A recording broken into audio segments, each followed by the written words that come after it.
That we are a border community with Canada. Cross-border trade between Western New York and the province of Ontario is enormous. It's not certain if the incoming Trump administration will go ahead with a stated 25% tariff on products coming from Canada. But Channel 2's Ron Plant says some industry observers are looking at a potential economic impact on local businesses and jobs. First, some Canadian connection numbers. The U.S. State Department projecting nearly $2.6 billion a day in goods and services moving across the 5,500-mile border between the U.S. and Canada.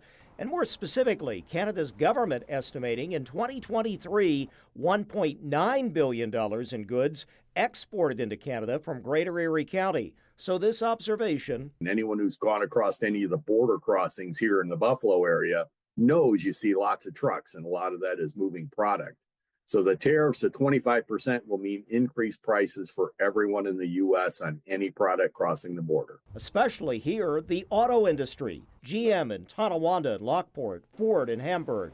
Hundreds of jobs as those plants make engines or car body parts or other car components going north, but also back and forth between the countries, perhaps several times before a vehicle is made. The raw ore could be coming from Canada. You could get the aluminum or the steel. It can come to the U.S. for some processing to get it, formed into rolls. You could get it stamped into parts at the Buffalo stamping plant and have it go from the Buffalo stamping plant back to Ontario, Canada, for the assembly plant. Now you're talking adding maybe $3,000 is the estimate I've heard. So it's going to impact everyone. And yes, it can impact the jobs. Other trade experts warn of an effect on Canadian imports of produce, lumber, and oil. Perhaps things will change as Donald Trump pushed a similar hard line in his first White House term to change the old NAFTA into the U.S.-Mexico-Canada agreement. But now he is also raising cross-border immigration and deadly fentanyl coming into the U.S.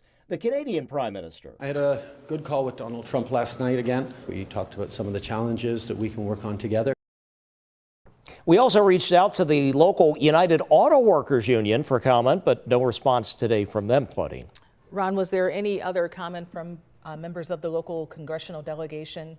Yeah, and especially Republican members supported Donald Trump, again, the day before Thanksgiving, but no response from Republican U.S. Representative Nick Langworthy's office, Republican U.S. Representatives Claudia Tenney.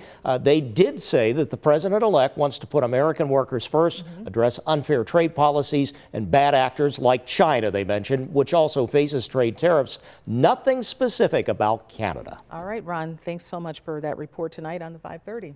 Appreciate it.